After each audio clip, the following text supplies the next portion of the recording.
રાજકોટ શહેર પોલીસ રાજકોટ સિટીમાં નવ વર્ષની ઉજવણી શાંતિપૂર્ણ રીતે થાય એના માટે પ્રતિબદ્ધ છે. માનનીય સીપી સર અને એડિશનલ સીપી સરના માર્ગદર્શન હેઠળ શાંતિપૂર્ણ રીતે નવ વર્ષની ઉજવણી થાય એના માટેની તમામ તૈયારીઓ કરી લેવામાં આવી છે. એના માટે વિવિધ પ્રકારની ટીમોનું ગઠન કરવામાં આવ્યું છે. ટીમોને બ્રેથ એનાલાઇઝર, એનડીપીએસ કિટ અને તમામ સામગ્રી ઉપલબ્ધ કરી દેવામાં આવી છે.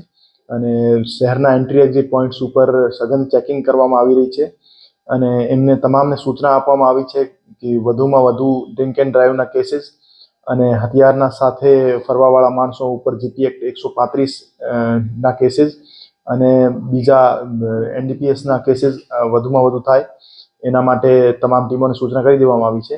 અને રાજકોટ શહેર પોલીસ શાંતિપૂર્ણ રીતે નવ વર્ષની ઉજવણી માટે સંપૂર્ણ રીતે તૈયાર છે. હજુ સુધી રાજકોટ શહેર પોલીસમાં 4 અરજીઓ આવી છે જેના પરમિશન માટેની એમને પરવાનગી માંગી છે, તો એનો વેરિફિકેશન માટે પોલીસ સ્ટેશનમાં મોકલી દેવામાં આવી છે. પાર્ટીઓ તો ઘણી યોજાઈ રહી છે. મંજૂરી વગર યોજાતી પાર્ટીઓ ઉપર પોલીસ દ્વારા કાયદેસરની કાર્યવાહી કરવામાં આવશે.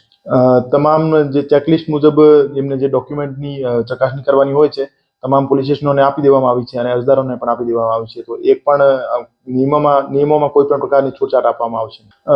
પોલીસને જ્યાં પણ માહિતી મળશે કે કોઈ પણ પ્રકારની ગેરકાયદેસર રીતે પાર્ટી યોજાઈ રહી છે તો ત્યાં પોલીસ દ્વારા રેડ કરવામાં આવશે અને કાર્યવાહી કરવામાં આવશે. સોરી, હા,